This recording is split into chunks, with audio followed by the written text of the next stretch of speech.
Hello everybody, welcome to yours Educational Hub. So this is part 4 of Sales of Goods Act 1930. Last class में हमने देखा था difference between sale and hire purchase and sale and bailment. आज हम देखेंगे meaning of goods and its classification. According to section 2 subsection 7, goods means every kind of movable property other than actionable claims and money. Includes stock and shares, growing crops, grass, trees, and things attached to or forming the part of the land which are agreed to serve before the sale or under the contract of sale. So, आपको ये याद होगा हमने ये definition कहीं पे ऊपर भी पढ़ी है I guess which is on page number 2. Just wait for while. हाँ जी, ये देखो हमने ये डेफिनेशन यहाँ पे पढ़ी थी. Subject matter of the sale must be goods. यहाँ पे भी हमने जब गुड्स की डेफिनेशन देखी थी तो उन्होंने गुड्स को क्या बोला था? Every kind of movable property other than actionable claims and money including stock, shares, growing crops, grass and trees and things attach to forming the part of land which are agree to be separated from it before the sale और under the sale of the contract. Same definition ये नीचे है. मैं आपको फिर से repeat कर देती हूँ ये डेफिनेशन का मीनिंग. इस डेफिनेशन में बोल रहे हैं कि गुड्स क्या होते हैं. गुड्स मीन्स जो भी प्रॉपर्टी मूवेबल है. प्रॉपर्टी मीन्स कुछ भी सामान जो हम इधर उधर मूव कर सकते हैं other than actionable claims and money. हम मनी भी इधर उधर मूव कर सकते हैं तो हम उसको गुड्स क्यों नहीं कंसिडर करते? बिकॉज मनी गुड्स खरीदने के काम आती है. हम मनी को बेचते नहीं है. हम मनी से सामान खरीदते या बेचते हैं. So money that's why is not included in goods. And जब एक्शनेबल क्लेम्स मैंने आपको बताया था, एक्शनेबल क्लेम्स वो होते हैं जब हम किसी से पैसे लेने होते हैं, हमें वो पैसे नहीं दे रहा बंदा, तो that is called actionable claims which we can claim by suing a person. So अब गुड्स में ये इंक्लूड होता है movable property. Actionable claims include नहीं होते, मनी इंक्लूड नहीं होती. ये दो चीजें होगी इंक्लूड ना होने वाली और मूवेबल प्रॉपर्टी होगी इंक्लूड होने वाली. अब और क्या इंक्लूड होता है? और होता है स्टॉक एंड शेयर्स. जो हम शेयर्स हमें वो पेपर मिलता है ना जब हम शेयर्स परचेज करते हैं, सो वो हम मूव कर सकते हैं, वो भी प्रॉपर्टी है. वो हम जब आगे किसी को सेल करते हैं वो तो वो एज अ गुड्स ट्रीट होता है. Growing crops, grass, trees and things attached. अब हमारे माइंड में ये थॉट आ रहा होगा कि जो ग्रास है या जो ट्रीज है वो तो मूवेबल नहीं है ना, वो तो एक जगह पे खड़े होते हैं. बट जब हम लैंड सेल करते हैं तब हम वो क्रॉप्स काट के किसी को सेल कर सकते हैं ना. सो दैट इज वाई उनको गुड्स बोला गया. Forming the part of land which are agree to be served before the sale और under the contract of sale. जब हमने अगर कोई हमारे पास सपोज ये लैंड है, उसमें कोई क्रॉप्स ग्रो हुई हैं और हमने इस लैंड को बेचना है, तो अब हम क्या करेंगे? इन क्रॉप्स को काट के सेल कर देंगे और ये लैंड बेच देंगे. Right? It means specifically the following has been excluded. अब एक्सक्लूड क्या हुआ है? Actionable claims, money and immovable property means जो हम इधर उधर मूव नहीं कर सकते. एक्सेप्शन ट्रीज, ग्रास, क्योंकि वो हम काट के बेच सकते हैं.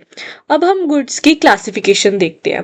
पहला होता है existing goods, future goods and contingent goods. Existing goods में तीन आते हैं: specific, ascertain and uncertain. Okay, so these were the types of goods. अब हम इनको डिटेल में देखते हैं. सबसे पहला है classification of goods. The goods which form the subject of a contract of sale may be either existing goods और फ्यूचर गुड्स और कंटिंजेंट गुड्स. ये क्लासिफिकेशन मीन्स टाइप्स. अब एग्जिस्टिंग गुड्स क्या होते हैं? These are the goods which are owned और possessed by seller at the time of sale. जो हमारी पोजेशन में होती हैं.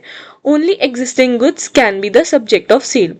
जो सामान अभी मेरे पास है और मैं उसको बेचने के लिए रेडी हूँ, that is existing goods. Example देख लेते हैं. Mr. A has 4 TV on his shop for sale. TVs are existing goods owned and possessed by Mr. A. Mr. A की इलेक्ट्रॉनिक शॉप है, उनके पास 4 टीवी सेल के लिए. So simply जो 4 TV हैं वो एग्जिस्टिंग गुड्स है बिकॉज वो अभी उसके पास प्रेजेंट है मिस्टर ए के पास और वो बेचना चाहता है. As simple as that. The existing goods may be specific goods. These are the goods which are identified and agreed upon at the time of contract of a sale is made. हम इसको example से देखते हैं. Example, A agrees to sell Mr. B 300 liters Whirlpool refrigerator bearing a distinctive number. There are 5 such refrigerators displayed in the showroom. It is the contract of sale of specific existing goods. Suppose एक showroom में ये 5 refrigerators पड़े हैं और इन पांचों को हम क्या बोलेंगे? एग्जिस्टिंग गुड्स, जो कि एग्जिस्ट कर रहे हैं और यही स्पेसिफिक उन्होंने परचेज करने हैं. सो that is specific goods under existing goods. Next है असर्टेन गुड्स. अब मैं आपको असर्टेन और अनअसर्टेन ना एक एग्जांपल से समझाती हूँ. Suppose we went to a mall and यहाँ पे एक सेक्शन में टूथपेस्ट पड़े हैं, right? Just wait for a while. हाँ जी, तो यहाँ पे एक सेक्शन में सिर्फ टूथपेस्ट पड़े हैं, ठीक है. अब यहाँ पे बहुत सारे टूथपेस्ट पड़े हैं. अब मैंने इनमें से एक सिलेक्ट कर लिया. जो मैंने ये एक सिलेक्ट किया दैट इज असर्टेंड. और ये जहाँ पे ये सारे पड़े हैं these are unascertained. You get my point.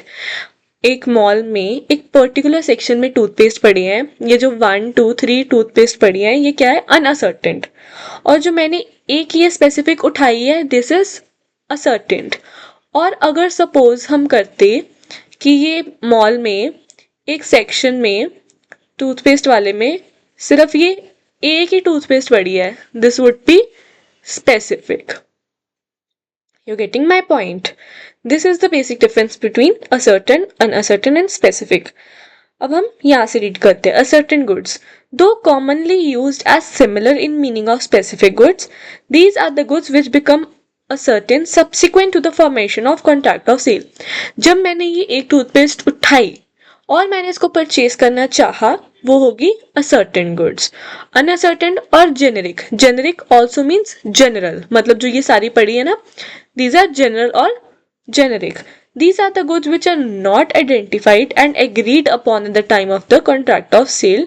They are defined only by the description and may form the part of a lot. A lot means कि एक लॉट पड़ा हुआ है सामान का. हम बोलते हैं ना एक लॉट में एक ग्रुप में सब चीजें पड़ी हैं. So these are unascertained goods जो कि अभी सेल के लिए नहीं है. वो जस्ट उन्होंने एक डिस्क्रिप्शन के लिए, एक डिस्प्ले के लिए है कि आप इनमें से कोई भी सिलेक्ट कर लो. ये जो ऐसी पड़ी हैं सारी ये अनअसर्टेन. अगर मैंने इसमें से एक उठा ली वो असर्टेन. और अगर एक मॉल में स्पेसिफिक बस एक ही पड़ी है तो वो specific. So this was the difference between specific, ascertain and unascertained which are under existing goods. अब इसकी एग्जाम्पल भी देख लेते हैं. If A agrees to sell B 1 bag of Markford basmati rice out of a lot of 150 bags lying in a godown, it is a sale of unascertain goods because it is not known which bag is to be delivered. Okay, so if अगर A ने agree किया B को cell करने के लिए 1 bag, एक bag of किसका? Basmati rice का, out of the lot of 150 bags. अब एक जगह पे बहुत सारे बैग्स पड़े हैं. सपोज ये 2 3 4 5 सपोज करो ये 6 बैग्स हैं राइस के, ठीक है. अब इनमें से मैंने एक देना है. अब मेरे को नहीं पता ये एक मैंने कौन सा देना है. ये वाला भी हो सकता है, ये वाला भी हो सकता है ना, कोई भी एक हो सकता है. तो it is the sale of unascertain goods because it is not known which bag is to be delivered. हमें नहीं पता ये unascertain goods पड़े हैं, हमने इसमें से कोई एक देना है, हमें नहीं पता कौन सा देना है. तो ये क्या हो गया? unascertain. As soon as the particular bag is separated from the lot for the delivery it becomes ascertain or specific goods. मैंने आपको ऊपर भी यही बताया था. अगर इनमें से मैं कोई भी सपोज मैंने ये वाला बैग सेलेक्ट कर लिया तो वो क्या हो गया? ascertain. As I said earlier कि बहुत सारी टूथपेस्ट पड़े हैं, ये सारे क्या है? unascertain. एक उठा लिया असर्टेन, ठीक है. अब बहुत सारे बैग्स हैं, 150 बैग्स हैं, इसमें से मैंने एक उठा लिया तो वो असर्टेन हो गया, वरना वो क्या थे? Uncertain. Uncertain and ascertained. Next है फ्यूचर गुड्स. ये नाम से समझ में आ रहा है. These are the goods which a seller does not possess at the time of the contract but which may be manufactured और produce or acquired by him after making the contract of the sale. अब कुछ सामान होता है जो हम order पे बनवाते हैं, ठीक है ना। फॉर एग्जाम्पल एक मैंने कस्टमाइज्ड चीज बनवाई, कस्टमाइज मैंने फ्रेम बनवाया, राइट। तो वो कस्टमाइज्ड फ्रेम मैंने कॉन्ट्रैक्ट कर लिया, बट वो उनके पास मैन्युफैक्चर नहीं था। ऑब्वियसली कैसे होगा, क्योंकि मैंने कस्टमाइज्ड बनवाना है। तो जो वो फ्यूचर में मेरे को सेल करेंगे that would be a future good. अब इसकी एग्जाम्पल आप खुद देखोगे। Next, contingent goods, though a type of future goods, ये फ्यूचर गुड्स की टाइप होती है। These are the goods the acquisition of which by the seller depends upon the contingency which may और मे नॉट हैपन। इसको हम एक बार example से read करते हैं। Mister X agrees to sell 100 units of morning walker provided the ship which bringing them from the China reaches to the port Bombay port safely. तो contingent goods वो होती हैं जो किसी पर डिपेंडेंट होती हैं। जैसे उन्होंने लिखा है कि the goods acquisition of which the seller depends upon the contingency which may और मे नॉट हैपन।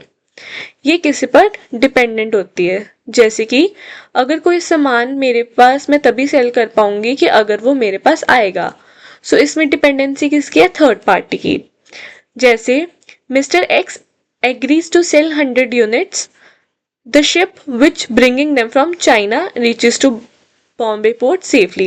अब इस पे डिपेंडेंसी क्या है कि पहले दोनों पोर्ट्स पे पहुंचेंगी, फिर मिस्टर एक्स बेच पाएंगे। तो डिपेंडेंसी इसमें क्या है कि एक जगह से दूसरी जगह तक अगर पहुंचेगी तो वो होगा। So this is dependency. So these are the contingent goods जो कि डिपेंडेंट होते हैं। So this was for today class. Rest हम next class में देखेंगे. Thank you.